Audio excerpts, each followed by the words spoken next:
उत्तराखंड के हरिद्वार में हुई मुतनाज़ा धर्म संसद के खिलाफ एमआईएम ने औरंगाबाद में एहतजाजी धरना दिया। इस मौके पर धर्म संसद के नाम पर जो इश्तियाल अंगेजी की गई और नस्लकुशी के लिए हिंदू नौजवानों को ललकारा गया, इसकी पुरजोर मजम्मत की गई। एमआईएम लीडरों ने जिला कलेक्टर के तवज्जुह से सदर जमहूरिया को मुतालबाती मकतूब रवाना किया है और शरपसंद अनासर के खिलाफ यूएपीए के तहत कार्रवाई का मुतालबा किया। एमआईएम का कहना है कि नस्लकुशी की हिमायत करने वाले दहशतगर्दों के खिलाफ फौरी नकेल नहीं कसी गई तो मुल्क में बदअमनी फैल जाएगी। खुलेआम लोगों को वर्गलाया जा रहा है कि हिंदू राष्ट्र के क़याम के लिए मुसलमानों को कत्ल करो, अच्छे से अच्छे हथियारों का इस्तेमाल करो। इस हिंदू राष्ट्र में ना मस्जिद होना चाहिए ना मदरसा होना चाहिए। अगर इस किस्म की भाषाओं का इस्तेमाल करने पर रोक नहीं लगाई गई तो देश का अमन और चैन खत्म हो जाएगा। मजलिस इत्तेहादुल मुस्लिमीन के हमारे कायदीन जनाब असदुद्दीन ओवैसी साहब और जनाब इम्तियाज़ जलील साहब के आदेश पर आज हम यहाँ पर यही निवेदन लेकर आए हैं और सरकार से ये डिमांड करते हैं कि इनको सलाखों के पीछे डाला जाए, यूएपीए के तहत इनके ऊपर कार्रवाई की जाए। जो धर्म संसद के अंदर जहर उगला गया ख़ास तौर पे मुसलमानों के बारे में, तो आज मजलिस इत्तेहादुल मुस्लिमीन ने शारिक नक्शबंदी साहब की क़यादत के अंदर यहाँ पर डिविज़नल कमिश्नर को एक मेमोरेंडम दिया और अगर इसके ऊपर गवर्नमेंट अगर एक्शन नहीं लेती है तो इसका सीधा मतलब ये रहेगा कि ये धर्म संसद जो है तो ये बीजेपी गवर्नमेंट ने ऑर्गेनाइज करवाई। इसका सीधा मकसद यही होगा और अगर गवर्नमेंट ने अगर ये नहीं करवाई है तो जिन लोगों ने ये ऐसी जहरीली बातें की है तो उनको गिरफ्तार किया जाए और उनको जिस तरह मुसलमानों को सज़ा देते हैं और जिस तरह मुसलमानों पे एक्शन लेते हैं तो उनके बारे में भी लेना चाहिए, ऐसी हमारी डिमांड है। रायपुर में मुनक्कदा एक धर्म सभा में महात्मा गांधी के लिए नाज़िबा अल्फाज इस्तेमाल करने वाले कालीचरण महाराज के खिलाफ अकोला में केस दर्ज कर लिया गया है। इस सिलसिले में पहले कांग्रेस कारकुनों को सिटी कोतवाली पुलिस स्टेशन के बाहर जमकर एहतजाज करना पड़ा। कांग्रेस का इल्जाम है कि पुलिस कालीचरण महाराज के खिलाफ केस दर्ज नहीं कराना चाह रही थी। एहतजाज के बाद बिलाखिर पुलिस ने मामला दर्ज किया।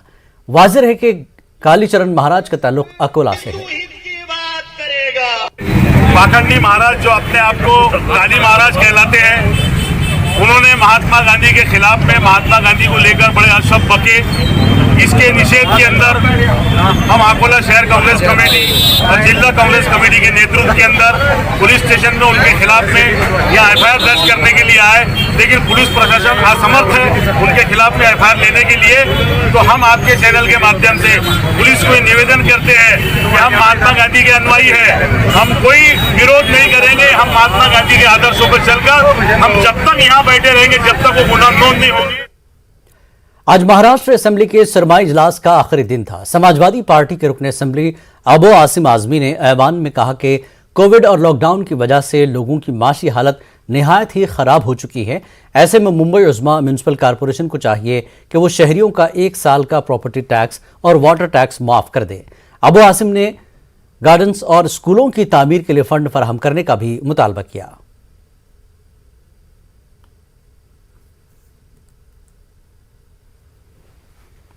हमारी कारपोरेशन के अंदर 78,000 करोड़ रुपया है और हमें लगता है कि एशिया की सबसे बड़ी कारपोरेशन है ये। 78,000 करोड़ रुपया ये सब किसका है? सब टैक्स पेयर लोगों का है। और कोविड में हालत इतनी ख़राब है अध्यक्ष महोदय लोगों की कि लोग रोज़ कमाते रोज़ खाते हैं, बिजली का बिल भरने के लिए पैसे उनके पास नहीं है, बच्चों के स्कूल की फीस उनके पास नहीं है और हालत इतनी ख़राब है कि मैं बताऊँ कि मेरे एरिया में एक आदमी दोनों पैर से उसका वो ख़राब दोनों पैर पोलियो है। वो बेचारा कैसे बैसाखी पे आगे पापड़ बेचता था, पुलिस ने इतने डंडे मारे उसको और उसकी दुकान बंद करा दिया। वो खाएगा क्या करेगा? मैं अध्यक्ष महोदय मैं निवेदन करना चाहता हूं कि कारपोरेशन के लोग जो है जो प्रॉपर्टी टैक्स इस साल का है और वाटर टैक्स है, इन टैक्सों को अब की बार बिल्कुल माफ किया जाए। पैसा जनता का है, जनता परेशान है, तो इसलिए ये माफ होना चाहिए। मेरे एरिया में अध्यक्ष महोदय आज एजुकेशन की हालत, हमारे यहाँ यह हालत है कि कारपोरेशन के स्कूल में लोगों के बैठने की जगह नहीं है, ओवरफ्लो हो रहा है और कई जगहों पे तो लोग पढ़ने नहीं आ रहे, कारपोरेशन के स्कूल खाली पड़े हैं। लेकिन मेरे यहाँ जगह ही नहीं है, बिल्डिंग के अंदर नई बिल्डिंग बनी, उसमें भी और बढ़ाने की जरूरत है। एक 7 नंबर बैठी चाल बोलते हैं स्कूल, बैठी चाल मतलब बिल्कुल नीचे है, अंदर चूहे घुसे रहते हैं, टॉयलेट में गंदगी रहती है। उसका सब कुछ हो गया, 53 करोड़ रुपया उसका बजट आया है, 53 करोड़ रुपए में वो स्कूल बनेगा। अतः कितने दिनों से कोशिश हो रही है, वो स्कूल को पैसे नहीं, फंड नहीं दिया जा रहा है। कि पैसे नहीं है, और गार्डन की हालत बहुत खराब हो रही है। इस पूरे मुंबई में स्कूल को लिए फंड नहीं दिया जा रहा है। मैं निवेदन करना चाहता हूं कि तुरंत कम से कम स्कूल का, गार्डन का ये जो है फंड दिया जाए, और ये वाटर टैक्स है, प्रॉपर्टी टैक्स, इस साल का उसको माफ किया जाए। औरंगाबाद के जिला कलेक्टर ऑफिस के अहाते में एक शख्स ने मोबाइल टावर पर चढ़कर खुदकुशी कर लेने की धमकी दी। यह शख्स 2 घंटे तक टावर पर मौजूद रहा। इस दौरान पुलिस कमिश्नर निखिल गुप्ता की यकीन दहानी पर वो शख्स टावर पर से नीचे उतर आया। संभाजी राजे नामी ये शख्स पिछले 1 महीने से कलेक्टर ऑफिस के रूबरू हड़ताल कर रहा था। संभाजी राजे ने बीजेपी रुकन असेंबली अतुल सावे पर धमकियां देने, झूठे मुकदमे दर्ज करवाने और डिक्टेटरशिप के इल्जामात आयद किए। संभाजी राजे का कहना है कि अतुल सावे बदनवानी के मुतादिद मामलात में मुलविस है और इनकी जांच होनी चाहिए। मीडिया से बातचीत के बाद पुलिस ने संभाजी राजे को तहवील में ले लिया है। जो अनशन चल रहा था 1 महीने के ऊपर हो गया उसको, मैं सोचा कि चलो हरकत नहीं, ये क्यों करते हैं माननीय अतुल सावे साहब कि पैसों का लालच। 100 करोड़ दूंगा ना मैं उनको, हम 100 करोड़ देंगे उनको, ऐसा उनको करने। जो संभाजी राजे बोलता है वो चीज़ करता है, उसके लिए वो खात्मा नहीं है, बदनाम है। वो अच्छे इंसान ने मुझे ये बताया कि आपकी मांगे जो रखी है विधानसभा अध्यक्ष महोदय के सामने मैंने खुद प्रेजेंट किए, भेजी है, और विधानसभा अध्यक्ष महोदय के निर्णय आने तक, माननीय उप मुख्यमंत्री अजित पवार साहब का निर्णय आने तक आप थोड़ा संयम बरतिए। नांदेड़ म्यूनिसिपल इंतजामिया के हुकाम पर गैर कानूनी तरीके से कुछ मकान ढा देने का इल्जाम लगाया गया। ऐसा ही एक मामला रामा माता नगर में पेश आया है। यहाँ म्यूनिसिपल हुकाम ने 40 साल कदीम एक मकान को गैर कानूनी कब्जा बताकर मुनहदम कर दिया। मुतासरा मालिक मकान खातून अब गम से निढाल है। इस सिलसिले में मिलने वाली तफसीलात के मुताबिक अमीन बी नामी खातून यहाँ पिछले 40 साल से रही थी। इनके इंतकाल के बाद उनके अफराद खाना भी यही मुकीम है। मकान के दस्तावेजात भी उनके पास मौजूद है। कारपोरेशन को ये लोग सालाना प्रॉपर्टी टैक्स भी अदा करते आ रहे हैं। इसके अलावा प्रधानमंत्री आवास योजना के तहत उन्हें मंजूरी मिली हुई है। इसके बावजूद गुज़श्ता रोज़ कारपोरेशन अफसरान उनके मकान पहुंचे और उन्होंने उनके मकान की जगह को गैर कानूनी कब्जा बताकर इसे मुनहदम कर दिया। इस इलाके में 30 से 40 मकान हैं। इनमें बेशतर मकान मालिकान को घर कल की मंजूरी मिली है। घरकुल की मंजूरी मिलने के बावजूद कारपोरेशन के अतिक्रमण विभाग की जानिब से की जा रही इनेदामी कार्रवाई से लोगों में शदीद बरहमी पाई जा रही है। लोगों के मुताबिक ऐसी कार्रवाइयां एक मुनज़्ज़म साजिश है। अंबेडकर नगर है ये, और यहाँ हमारे नानी आमिना भी रहते थे। यहाँ 40 साल से रहते थे उन्होंने। ये हमारा घर टूट गया ना, तो घर वो खराब हो गया, तो हम उसको बना रहे तो नगर पालिका वाले हमारा तोड़ दिए। अब हम कहाँ रहना, सब है हमारे पास, टैक्स पावती है, सब है, डॉक्यूमेंट सब है हमारे पास, देखने को राजी भी नहीं है कोई। कल हम कमिश्नर साहब को जाके मिलो, इसको मिलो, उसको मिलो बोल रहे, वो बोल रहे मत बनाओ, बोल रहे तुम्हारे को अतिक्रमण वाले बोल रहे नहीं बनाना बोल रहे, ऊपर से आदेश आया बोल रहे। मालेगांव शहर में कोविड के साथ साथ अब ओमिक्रॉन का भी डर बढ़ता जा रहा है। शहर के सिविल अस्पताल में कोरोना के 4 मरीज जेर इलाज हैं। इनमें से 2 मुतासिर स्विट्जरलैंड से सफर करके मालेगांव लौटे हैं और वो कोविड से मुतासिर पाए गए। अस्पताल के जिम्मेदारों ने उन दोनों मरीजों की तिब्बी नमूने जांच के लिए पूना रवाना कर दिए। अब तीसरी लहर से निपटने के लिए मालेगांव शहर का सिविल अस्पताल में तैयारियां कर ली गई हैं। 200 बेड का ये जनरल अस्पताल ऑक्सीजन वेंटिलेटर्स, ऑक्सीजन प्लांट के साथ मुमकिना हालात के लिए तैयार कर लिया गया है। दवाएं, जरूरी इंजेक्शंस यहां पर बड़ी मकदार में जखीरा कर लिए गए हैं ताकि आने वाले दिनों में कोई परेशानी ना हो।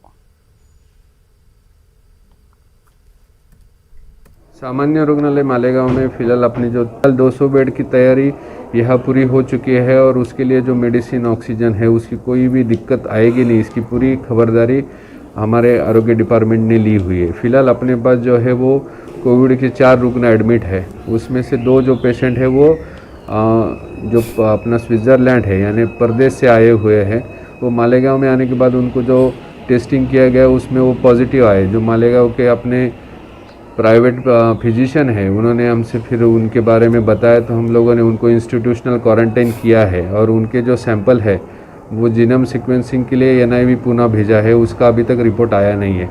लेकिन फ़िलहाल ये जो पेशेंट है वो दोनों भी स्टेबल है, उनकी यानी जो तबीयत है वो काफ़ी अच्छी है। कोरोना का नया वेरिएंट ओमिक्रॉन पिछले चंद दिनों से काफी तेजी के साथ फैलता जा रहा है।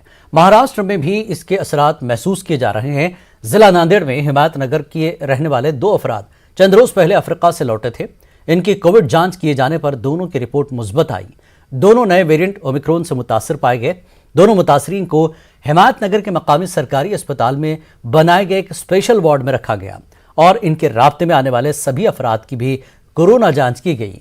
बेशतर अफराद की जांच रिपोर्ट मनफी आई है, इसलिए फिक्र की कोई बात नहीं है। इस पेशरफ्त के बाद जिले में रात का कर्फ्यू नाफिज कर दिया गया। बैक वक्त 5 से ज्यादा अफराद रात में जमा नहीं हो सकते। जिला कलेक्टर ने एक बयान जारी करके लोगों से वैक्सीन लेने की अपील की है।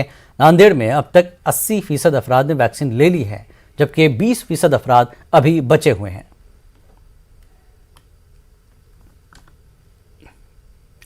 जिला नांदेड़ के हिमायतनगर से ताल्लुक रखने वाले 2 अफराद नए वेरिएंट ओमिक्रॉन से मुतासर पाए गए, वहीं जिसकी वजह से अब ये अंदेशा जाहिर किया जा रहा है कि कहीं ये मर्ज तेजी के साथ दीगर लोगों को भी अपनी लपेट में न ले ले। जिले में वायरस के फैलाव को रोकने के लिए जिला इंतजामिया ने एक मरतबा फिर से चंद नए अहकामात नाफिज करने का फैसला किया। नांदेड़ में ओमिक्रॉन से मुतासर अफराद पाए जाने पर शहरी इंतजामिया को चौकन्ना रहने की हिदायत दी गई है। स्टैंडिंग कमेटी के चेयरमैन किशोर स्वामी ने जिमन में अहकाम दिए हैं। पीर के रोज स्टैंडिंग कमेटी की एक अहम मीटिंग हुई, जिसमें मुख्तलिफ मौज़ूआत पर गुफ्तगू करके कई उमूर को मंजूरी दी गई। म्यूनिसिपल कॉरपोरेशन हुदूद में कोविड कवानीन पर सख्ती से अमलावरी को मुमकिन बनाने का भी हुक्म दिया गया है।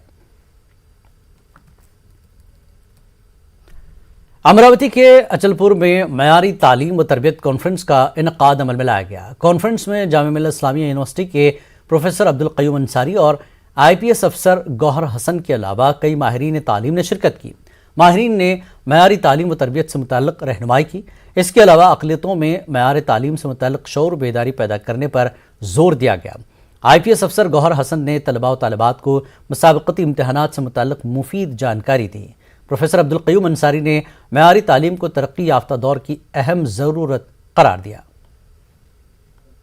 हमारी संस्था है ऑल इंडिया एजुकेशनल मूवमेंट, वो तालीम के क्षेत्र में काम करती है। हम लोग दिल्ली में रहते हैं, दिल्ली से महाराष्ट्र के दौरे पे आए, भोपाल से होते हुए आए हैं। तो बच्चों को ये बताने के लिए आए जो यहाँ पे स्टूडेंट्स हैं और पेरेंट्स भी हैं कि कैसे मयारी तालीम एक स्टैंडर्ड क्वालिटी एजुकेशन की तरफ बच्चों को बढ़ना चाहिए, चाहे वो छोटी सी क्लास में हो या बड़ी क्लास में हो। स्टैंडर्ड क्वालिटी एजुकेशन से न सिर्फ वो कैरियर अच्छा बना पाएंगे, बल्कि वो एक ऐसा कैरियर बना पाएंगे जिसमें वो अच्छे इंसान भी बने और समाज के लिए कल्याणकारी व्यवस्था में भागीदार बने। जो हमारा मकसद है कि जो मयारी तालीम का मतलब ये होता है कि तालीम और तरबियत दोनों चीज़ें ज़रूरी हैं।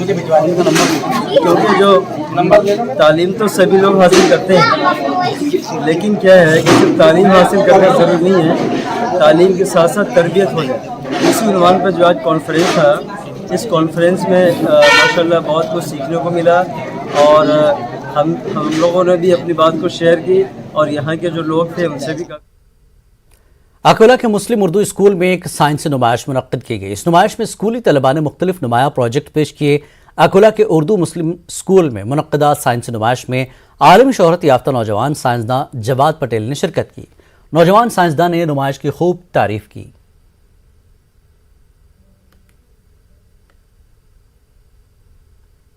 वक्त एक ब्रेक के बाद रुख करेंगे कर्नाटक की खबरों का।